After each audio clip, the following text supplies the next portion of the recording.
1370 WOCA. Ocala.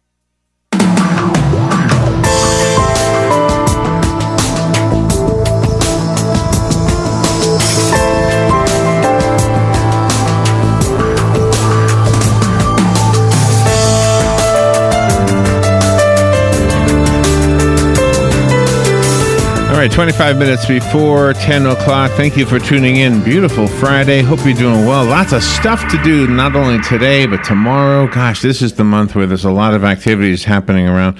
And this is the month where a lot of people go flying different places. And we've got a really, really cool book to talk to you about. And this book had to have been written by an airline pilot. And I mean, I know that our guest is an airline pilot, but I mean, when you read the book, you go, no non-pilot could have written such a story or had such insight into how airplanes work. I'm going to try to compare it to like a self-driving car. You keep hearing about these self-driving cars, right? Can you imagine you're in a self-driving car and I don't know what you do. I don't know what you do when it's driving itself. Do you read a book? What do you do if you're not actually controlling the car? So let's say your self-driving car is taking you to from Florida to New York, let's say, and you look out the window and you see the St. Louis Arches, right? In St. Louis, right? Yes. And you say, well, that's weird. And you look at your gauge, your controls, and they say, nope, we're still on track to New York. Mm-hmm. I mean, would you say, no, we're not? Would you trust the controllers? That's kind of a weird comparison, but it's not quite like that in the book, but it's a little bit concerning for the passengers of this airplane who somehow know the stars. Mm-hmm. And somehow know that doesn't look right, but the controllers are saying everything is right. I'm not going to tell you any more than that. I'm going to let our guest tell you. John J. Nance is on the phone with us. Normally, if you've listened to us for a while, you know that novelists normally are on for maybe 8 or 10 minutes. We've got Mr. Nance on for 25 minutes because he's got such a background. He's a decorated United States Air Force pilot. Let's start there. He's a veteran of Vietnam, Operation Desert Storm, and Operation Desert Shield. He's a lieutenant colonel in the United States Air Force Reserve, a licensed attorney, of all things. He's an aviation analyst for ABC World News, and I'm sure they've asked him a lot of questions about different things in the news, like disappearances of jetliners, for example. He's been on Good Morning America, and we're so honored to have him on our little show. His book is called Lockout. It is a thriller novel, but you got to read this one. You are going to love it. Good morning, John Nance. Good morning, sir. How are you? Larry, good morning. Good to be with you. Oh, what an honor to have you on the show. Where are you right now? Right now, I am on a little island in my home, about 70 miles north of Seattle. We're about as close as you can get to the Canadian line without having to say "a" after every sentence. Is that where you live? Yeah, at a little place called Friday Harbor for anybody who's been up here in the San Juan Island. Oh, man. Well, I love... I'm a Texan by origin. Is that right? I love living vicariously, so I will be on Google Earth looking for, what's it called, Friday Island? Friday Harbor. No, it's called Friday Harbor. Friday Harbor. Okay, let me write it down so I don't make that mistake again. Yeah. This is a fascinating story idea. Tell the listeners what I tried to tell them, and then I'm going to ask you some questions about that, if you could. What happens in this plane that kicks off the story?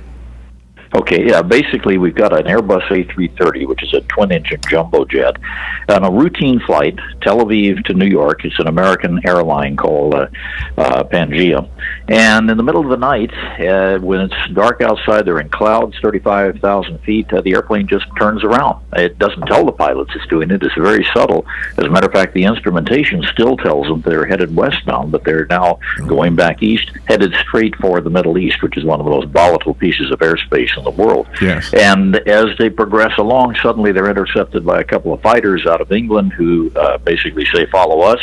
And when the pilot tries to click off the automation, it won't click off. They suddenly find that they have no control over this airplane whatsoever. And one of the frightening aspects, because I'm always asked, of course, is this really possible? Well, in an Airbus, as well as many of the Boeings, you don't have many things that are directly connected to any other part of the airplane. It's all electrons running around. So you can see how you could just unplug the cockpit and plug it in to another one on the ground or elsewhere. That's the problem. They don't know who's doing this.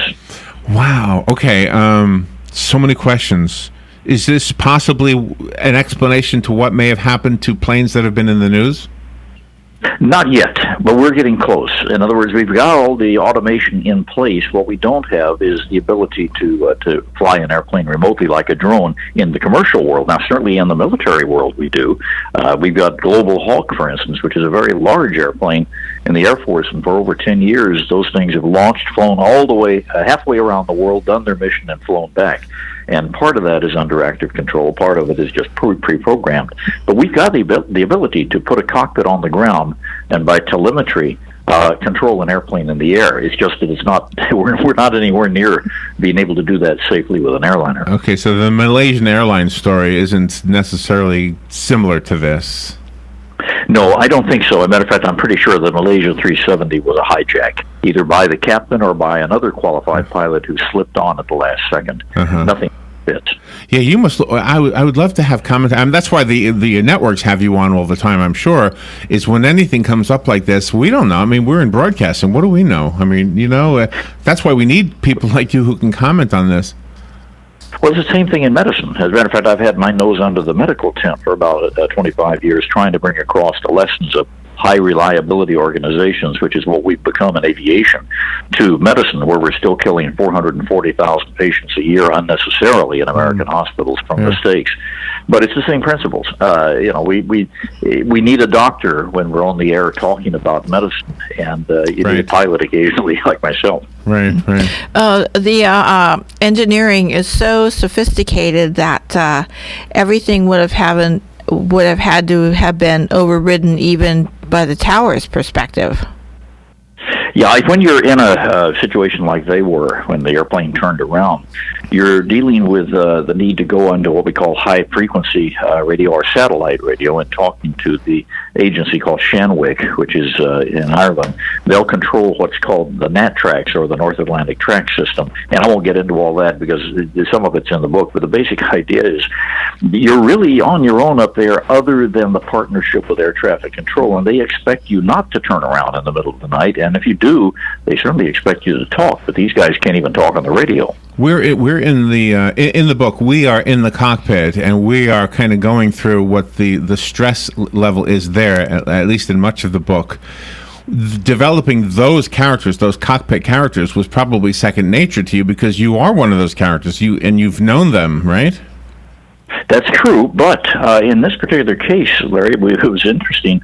I did a lot of stop-start on this one before getting into what I think is right, because the arc of the story really concerns the relationship between the captain and the first officer and that crew and another crew that's on board the airplane. Because if your crew isn't playing well together, we got a problem in the back. And we know in commercial aviation that we've got to subordinate any upsets or, I don't like flying with this guy or gal until we get on the ground. But in a situation where there's a dire emergency, which is what this is, these guys don't like each other from the beginning. So that's one of the principal arcs of the story. Just very similar to, for those of you who remember my book back a number of years ago, Pandora's Clock. That was part of the arc of that story, too, even though a virus on the airplane was the major That's engine. why Friday's Harbor... Okay. That's why Friday Harbor sounds familiar to me. Right? You called us from that island once before. Yeah, I did. Oh, my gosh. Okay. You were nice enough to have me on. Oh, my gosh. Thank you for being on again. Yeah, that was a great one, too. So I'm going to tell you something. I flew with my son for the first time from Florida to New York. It was my first time in an airplane in how many years? Maybe 30 years? Wow. I am not exaggerating. Really? I'm not exaggerating. I hadn't flown in like 30 years, but the last month or so I did. So and we're in the very front seat, and I can read on the door that leads to the cockpit this sign that says this door is closed during flight, it's impenetrable, whatever it says. It tells you don't even bother, okay?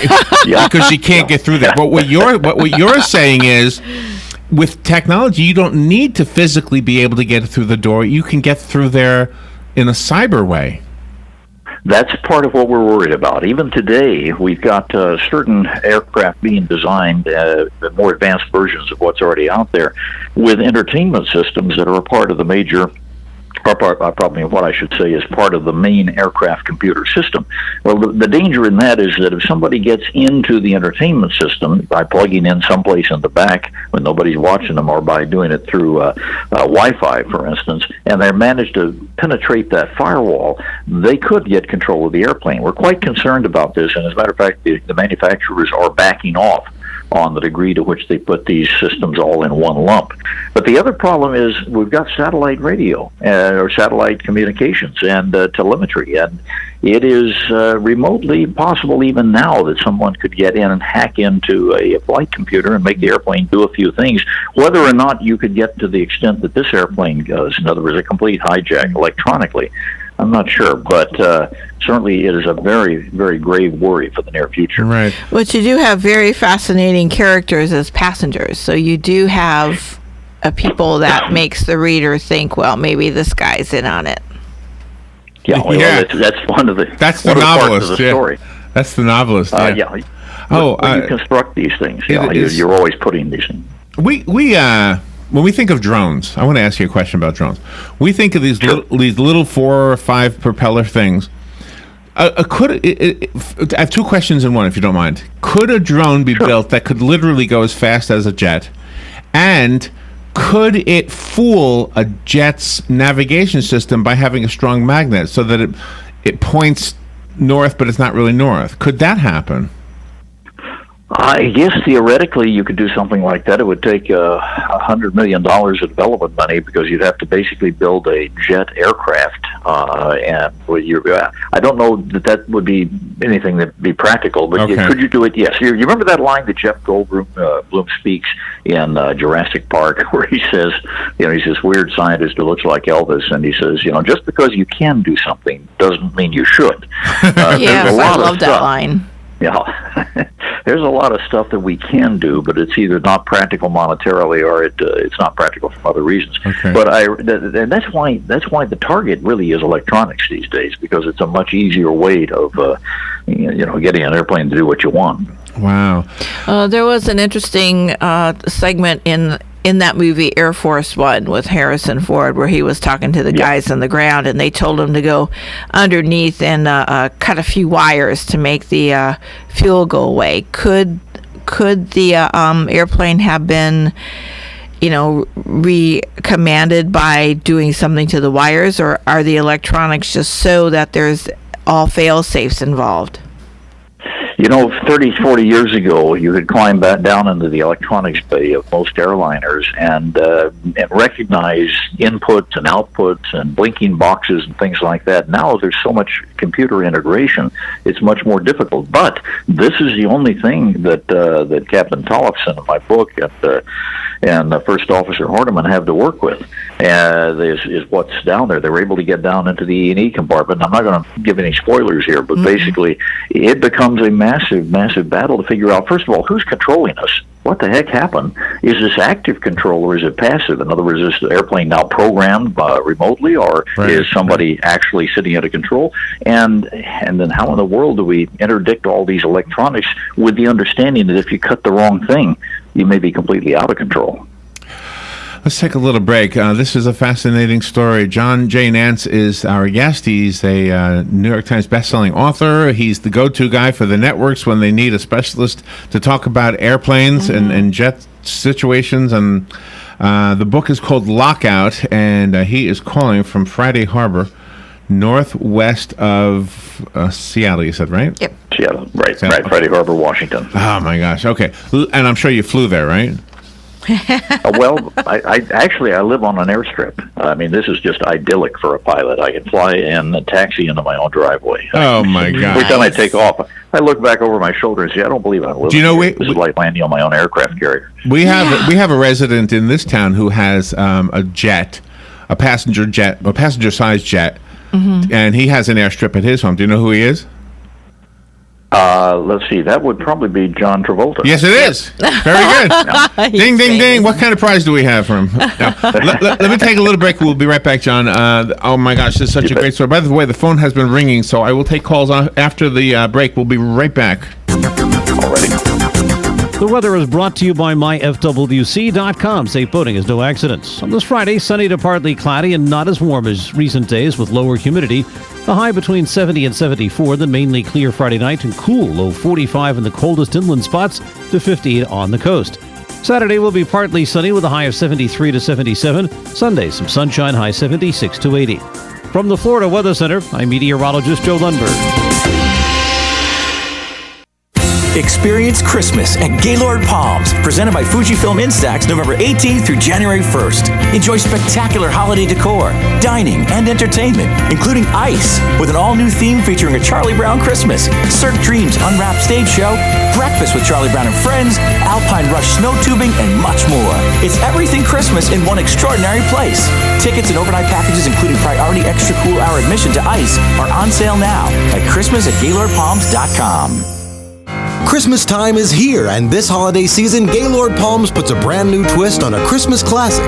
It's Ice, presented by Pepsi, featuring a Charlie Brown Christmas by Charles Schulz, November 18th through January 1st. See the whole Peanuts gang carved in over 2 million pounds of colorful ice, including Snoopy's decorated doghouse, and dancing at the holiday play rehearsal. Your awe-inspiring experience concludes with the wonder of the nativity in ice. For tickets and packages, visit Christmas@GaylordPalms.com.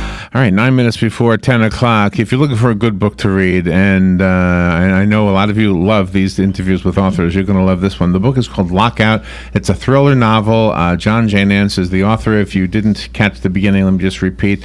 Mr. Nance is a decorated United States Air Force pilot, a veteran of Vietnam, Operation Desert Storm, Operation Desert Shield, which I love the combined backgrounds, by the way, of Air Force pilot and being a veteran, because he kind of understands the whole, I guess, the world stage, is just to make it real simple. He's a lieutenant colonel in the U.S. Air Force Reserve, a licensed attorney and aviation analyst for ABC World News and Good Morning America, and what an honor to have him on our show. And this is a repeat visit for him, so he must have had a good time the first time. John, I certainly did. I may have asked you this the last time, but I've always wondered this, so forgive me if I've asked you this. If I took lessons at the flight school, we got a flight school here in Ocala, and I'm sure they do. I know they do a great job. One of the owners of the station became a pilot in that flight school. Okay, Ocala Aviation. But if I learned how to fly one of those little planes that they fly, could I actually operate a jet to the precision that the 9/11 terrorists were able to do? The 9/11 terrorists, I mean Yeah, I sure do. That, of course, sends chills up and down my spine to even mention those. But by the same token, what they had was very rudimentary control. They didn't care about landing because they weren't expecting to land. And so it was almost like what happened in Japan at the end of World War II, where they were running out of pilots and they were building kamikazes. They didn't teach these guys how to land. They just told them how to take off and fly to and smash into a ship. You would know more than that. By the time we got through solo and by the time we got you your private license, you would have the basic aerodynamics to be able to understand any fixed-wing airplane, no matter how many engines it had, no matter how big it had, because the principles are all the same. Of course, I usually joke that all you do is get up enough airspeed. If you pull, the houses get smaller. If you push, they get larger, but it's more complex than that. Oh, my gosh. Yeah, I know it is a sore subject for me. Like I said, I went to New York a month ago with my son, and I was a tourist in my old hometown. And I had a camera, but when I went down to that site in Lower Manhattan, I just didn't want to take any pictures. I thought, this is not a tourist place. I mean, it is a respectful tourist place, but I don't know, I just didn't want to take pictures.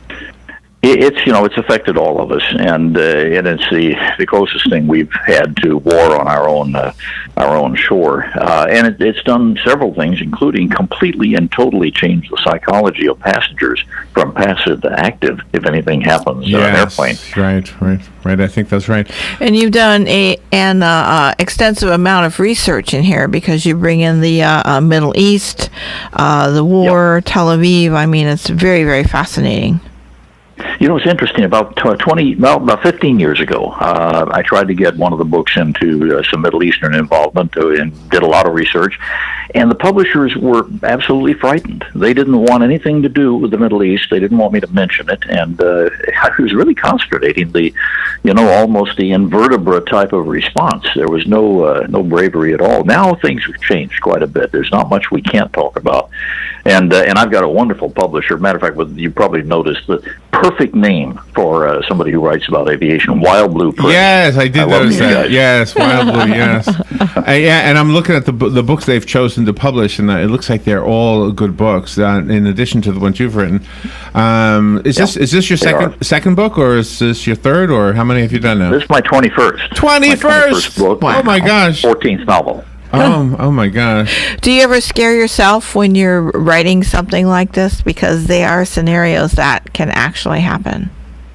Yeah, actually, and again, no spoiler going on here, but towards the end of this book, there's a sequence that it probably only took me about a day to write because it went so fast, and I was pretty much panting and puffing at the end. And I remember one of my books called Headwind, quite a few years back, and I had a sequence in there where a couple of 737 pilots run out of fuel and have to make a dead stick landing with an instrument landing approach, and I was sweating by the time I got the airplane on the ground on that one. It was oh wow, that's amazing. days. Wow, that's intense. Yeah, the book again is called Lockout. I had a question for John, and I was distracted by his story right there. Ooh. I'm sorry. That's the problem. When you get a few years under your belt, you're full of stories. Oh, I know what it was. A few years ago, there was a story in the news about the Pentagon asking novelists to give them thoughts about what a terrorist might come up with, because novelists have imaginative minds. Mm-hmm. And so you coming up with this possibility,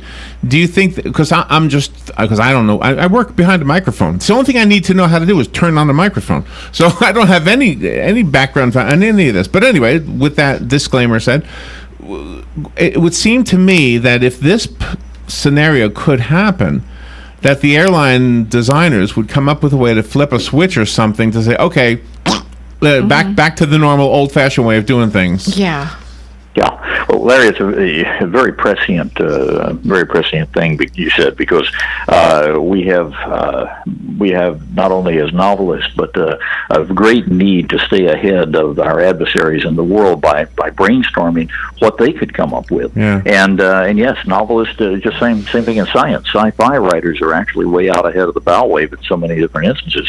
Part of the problem here is that as aviation has progressed, we have gotten to one of these situations where we're not sure where the silicon belongs, i.e. computers, and where the carbon-based human belongs. And we're trying to put them together. We're learning an awful lot. But what I think Airbus has gone a little bit too far on, in my opinion, is over-automating, to where we not only have a vulnerable cockpit like this you see in this book, but we also have so many instances in which pilots are on automation so much of the time when they have to actually take over and fly. They may not have the skills anymore. That's what this problem was in San Francisco with Asiana. Oh, really? See, and I think the same thing with all these self-driving cars they keep talking about. What if it goes wrong? You have to know how to drive still, right? Mm-hmm. Yeah, but that, of course, now that's a little simpler. We're missing one dimension there from aviation. We don't have the vertical. But what we do have is it probably, and this is going to come on us really, really fast in the next 10 years, we're going to find that we will cut the accident rate and the death rate on the highways by an incredible amount by going to automated cars. And I can see a time in which the idea of actually self-driving is going to be rather unusual. Instead of learning at 15 and 16, it'll be hop in the car and tell it where to go. Yeah, I think you're right. When pilots start out, like when they're 16 years old, do they make better pilots than if you want to go into that profession when you're 30? No, not necessarily, with one exception. There is a very, very tough track to starting out as a private pilot who wants to fly for the airlines with no military experience. We don't have many military coming into the airlines these days. Oh. It takes a lot of money and a lot of time and a lot of dedication, and to start that in later years, like my pilot did in the right seat here, Dan Horniman, that's tough. That's tough. Mm-hmm. You've got to be dedicated. You've got to really have that image in your head of wanting to be an airline pilot. Calling in from Friday Harbor. I'm looking you up on the Google thing. Oh my gosh, you could just walk across the international boundary, couldn't you? Wow. Just about, or take a boat anyway. We're less than 2 miles from the line here. Wow. I could escape really easily. John, thank you for being on the air. If you would like the book, call me. I have one copy of it. I will give it away to the person who asks for it. The rest of us have to go buy it. WildBluePress.com is the website for the publisher. Do you have a website of your own, John? Well, no, just go to wildbluepress.com/lockout, and you'll be right there with links to everywhere. Okay, Lockout is the name of the book. Look for it everywhere. Thank you, John. That was great. We will be right back. This is WOCA, Ocala, Gainesville, The Villages, 1370 AM, 96.3 FM, The Source. Fox News Radio, I'm Pat O'Neill. It's a 9-year low for the nation's unemployment rate. It's dipped to 4.6 from 4.8%, although part of that is linked to a drop in the number of people looking for work. Employers adding about 178,000 jobs in November, almost matching the average monthly gains this year. Those gains point to a steady economic growth that President-elect Trump is looking to inherit. Fox's Hillary Barsky. President-elect Trump tells Fox News he's close to deciding on a successor to late Supreme Court Justice Antonin Scalia. Former NFL running back Joe McKnight, who played for the Jets and the Chiefs, shot and killed during an apparent road rage incident with another driver in New Orleans. Witnesses say the two were involved in a minor accident before the incident, and McKnight even appeared to be apologizing before he was shot. Fox's Chris Honing. McKnight was 28 years old. Fox News. We report, you decide.